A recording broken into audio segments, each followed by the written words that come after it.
Hello you guys, hello everyone. Welcome back to Chill and Gossip with Ubabra. You guys ngiyabonga kakhulu for coming. Ungakhohlwa ukuthi subscribe, like and share you guys. Ungakhohlwa ukufaka that notification bell on ukubalekile kakhulu ukwenzela ukuthi each and every video that we're going to upload uzoba notified ukuthi sesilahlele i-video uzokwazi ukuyibuka there and there. Thank you so much you guys for coming. Now on this video you guys we are going to talk about like I uploaded the last video about Musa Mseleku being back with season 7. So I did watch and watch episode 1 you guys. So now I want to talk about what happened on the dinner. Mhlawumbe sizokhuluma ngama-visit wakhe ubaba Mseleku kumakhosikazi wakhe ezibavizithela ebamema about idinner azoba nayo njengoba ke isiqalo lesi saka season 7 episode 1 you guys. Like ngikhulumile ku last video if ungayibukanga isikhathi evakashela uMacele exoxisana noMacele. Okay, siyambona ke you guys ubaba Mseleku eyalaphana eyokukhulumisana nomama yeni eyommema ke kule dinner lezo bakhona. Simbone futhi eyakumakhumalo. You guys angisayithandi indlu kaMakhumalo yo ngathi laphana kuhle ngempela ngathi kusezulwini lihle la camera kaMakhumalo you guys ngilithanda ngilibuka nje la escreen sami. I really love that girl. I think she is top notch for me nje you guys. I'm always a fan of Makhumalo. Not that I'm gonna take sides mangabe ngenza ama reviews wami, but honestly speaking uMakhumalo ngiyamthanda you guys. Ngithanda lenhliziyo yakhe nje you guys. I think ulo muntu nje angazi uNkulunkulu amdala ngenye indlela mina. But anyways ngonkosikazi wesithathu lo kababa Mseleku siyambona baba Mseleku eyommema naye laphana kule dinner le you guys. And ungathi wonke amakhosikazi bayayibuza ukuthi kangabe uphekani kule dinner yakho usibiza nje bathi akuna kuthi angababiza nje lingeke ibhomo lizoqhuma lapha. Ngisho ukuthi khona nje into ebalekile asuke efuna ukuyi-address. Simbona futhi yana kaMangwabe eyommema uMangwabe ukasiqale kwaMacele phela waya yeni wayakamakhumalo wayakaMangwabe wamema amakhosikazi wakhe ukuthi sizoba nedinner lapha ekhaya eMzumbe and they are invited.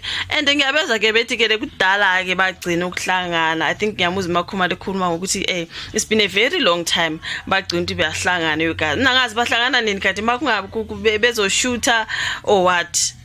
Ngathi relationship yona ayikho kahle uyamuza nje uMakhumalo mayesho ukuthi hayi ungathi kukhona bangakemikeli kahle ukuthi basesithenjini. Angazi you guys. Yeah guys, obviously mhlambe esithenjini kuthanda kuba nzima ngaleyo ndlela angazi. Waseyama mema ke amakhosikazi bakhe bezalapha kudina. Enye into engihlekisile nje ilezi imbali zikababa lezi imbali it's like he bought one bunch of flowers waseyabahlukanisela. Ofuthi mangabe sebefikile laphana you guys sababona okay asebabona ke esebamemile kusifika usuku bengena nga1 aqala umamkhulu angene ababaze nje kuhle laphana. Siyabona nosisophekile bakithi simbonile ahlale laphana bese kuyafika umayeni amkhulumise kahle umamkhulu amfice ehleli laphana bese kuyabuya uMakhumalo number 3 afika abakhulumise sanibonani yonke into right bese kufika uMangwabe. Angazi yini abayihlekile ke lapha makufika uMangwabe you guys. Naye wazi wathi hawo ikhona into abayihlekayo nje mangingena angazi mhlawumbe bahlekile into engigqokile hayi nami safuna ukwazi ukuthi bekuhlekwani lapha you guys makufika uMangwabe or behleka i-makeup yakayifakile de wameshe ngakhona nengubo angazi kodwa ikhona into abayihlekile. But anyways you guys yahamba kahle idina.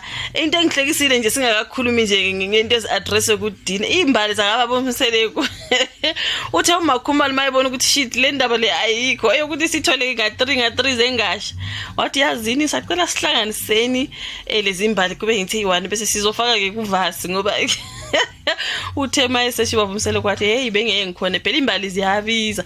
Usho ukuthi nje uthenge one bunch waseyabahlukanisela ngogasha abanikeza nga3 angazi you guys. And ubeshila umayeni wathi imbijanyana yalezi imbali ithini indaba yalezi imbali you guys. But I'm sure ube afford only one bunch and then umuntu indoda yesithembu inkosi yami waseyabahlukanisela ke. Kodwa ngendlela bezincane ngakhona for me I was like come on what is this baba Mseleku. But anyways at least ube nazo imbali you guys amakhosikazi wakhe bongu4 ukwazi ukuthi mhlambe bathole 3 ngengasha. Okay sidlule lapho uMakhumalo isevile leyo nkinga wahlanganisa lezi yazinto kwaba ibudget eyi1 back to the way beyingakhona from the shop. Now you guys mase befikile ku dinner ke uyaxoxisana namakhosikazi wakhe ubaba Mseleku.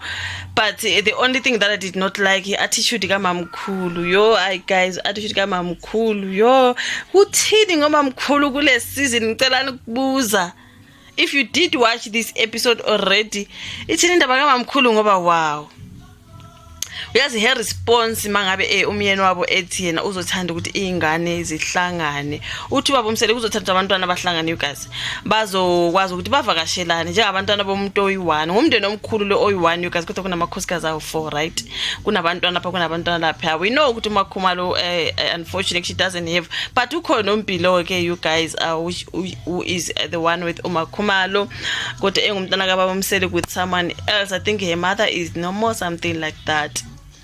So ukhuluma ke ubaba Mseleku ngokuthi uzothanda ukuthi abantwana bathi ukuhlala behlangana njalo bevisithelana wathi mamkhulu I do not mind abantwana bami bezemzumbi kodwa ave ngingafuni ngengane zahambandla ave ngingafuni ngengane yo yazi the way asho ngakhona nje ukuthi ave ngingafuni ngengane zami everyone was like wonke umuntu nje wathi kwangani istatue they were at standstill ukuthi kanti zishane ngogogo. Hey, you guys like really? Mangithi ugogo angisho ugogo umuntu okhulile kanye ngiyathanda ukuthi like imbiza abantu ukuthi ugogo noma ngabe uya girl just nje that's how I usually call people. Should bebe ibuza phela ukuthi zishane ngayi like honestly speaking Makhumalo was silent, umayeni silent, even ubaba Mseleku waba silent wambheka nje you guys like I do not know man. Unalento yokuthi nje angifune yabona nje kule season bazongazi ukuthi ngubani. I do not know you guys. What is wrong with umamkhulu kule season? Ngathi akancengi umuntu futhi yabona lesi sikhathi ke akancengi umuntu. She doesn't care what you say, what you do or whatever. Uzo attend lawo ma meeting azobebizwe ubaba Mseleku kodwa ke ngathi kwamanye amakhosikazi nje uyitshelile ukuthi fuck off. You know what, fuck off. Like angingeni. Angazi you guys. Uthe ave nengafuni ngengane zakhe nje ngathi akafuni you guys kodwa iyacela indoda ukuthi abantwana baba wahlala bavakashelana you guys bazokwazana phela bazobonda futhi abantwana bakaMseleku bonke uthi akafuni ngengane zakhe umamkhulu angazi yini inkinga yakhe you guys ikhona into baba Mseleku angasamenzeli yona kahle ikhona into baba Mseleku angasayenzi kahle kule yadina nje kuvele kwamuncu nje wonke umuntu nje hayibo you know wase address baba Mseleku udaba lokuthi umpumelelo usene ingane yesibili ke wakhuluma ke igama lomntana into ekanjalo you guys but everyone was kind of like you know uthema addressa indaba yempumelelo nonkosikazi wakhe nokuthi nje ingane ikhulele kwa 10 umacelo umayeni wasesithi uthe umpumelelo wenza into ayithandayo yena ilento nje kaMpumelelo usenesithembu phela umpumelelo usenesithembu njengobaba wakhe so I think they are pregnant into ekanjalo uthi yena uyafisa nje base kunengane esibili uyafisa nje sokungathi ngenze kanjalo nje kube khona esithathu into ekanjalo babhekana kamakhosikazi ukuthi awu wazwa ncoma umntwana guys people always say umpumelelo usasemncane you guys usasemncane mina according to me uye wayijaha lento kababa yakhe Sithembu uye wafuna mhlawumbe kuba iexample angazi mhlawumbe into esegazini angazi mhlawumbe lubizo but for me I think uye washesha ngoba usasemncane uzoyithi ukukhula baze bengasekho labantwana labo sekunamanye amakhosikazi amasha laba bengasekho siyazi ukuthi naye baba Mseleku wayena amakhosikazi amanye before kuzibona laba kuzoba the same thing with umpumelelo bazoba bengekho kusasa labantwana labo usasemncane you guys izophela lento yakhe iphele into yokuthando lwakhe nje yokujaha isithembe sasemncane agcine senabanye abantu okungebona laba for me he just rushed it I do not know and ngathi baba kuyayivumela angazi ufuna ukuthi asethi example I do not know you guys you can see ukuthi when it comes omacele ngathi nje hayi abogaya umshini when it comes to umpumelelo busy making kids right.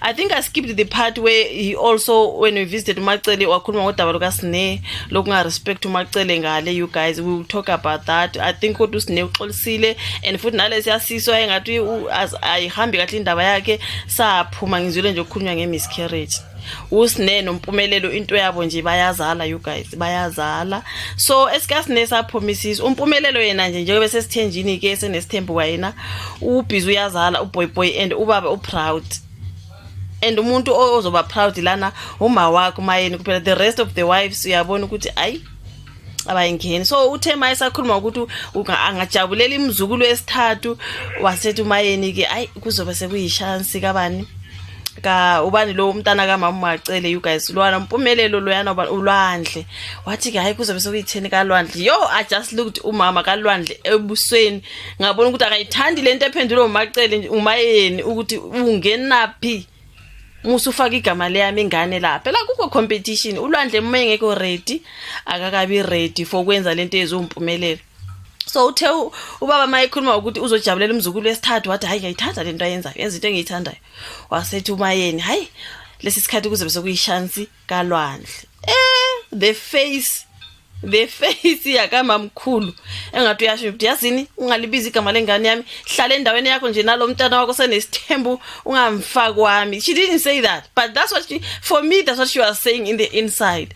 But anyways you guys ikhona lokho kwenzekile. I think siye sabona laphana ke addressa udaba loka Sne you guys lokhu wayekhala ukuthi uSne uyazala kakhulu into kanjalo uSne akahloniphi umamkhulu and then by addressile I forgot to mention it on the last video by addressile waxolisa uSne simbone exolisa ke kuMama Macele be addressa nje ikhulunywa idlula nokuthi wade mase phunyele isisu waphuma wahamba wayebantini bayomgeza engakhulumanga ekhaya wazenzela into zakhe uSne you guys. But anyways it is what it is. That's what I've been watching when it comes to season 7 Uthando Nesthembu you guys. Sibonile meeting simbonile ubaba beyavisithela amakhosikazi wakhe wonke wacela ukuthi bahlangana kwaba khona leyo drama kaMamkhulu nje uMamkhulu uza ne drama bafethu hayi ngeke. But anyways it is what it is as we wait to watch episode 2 you guys.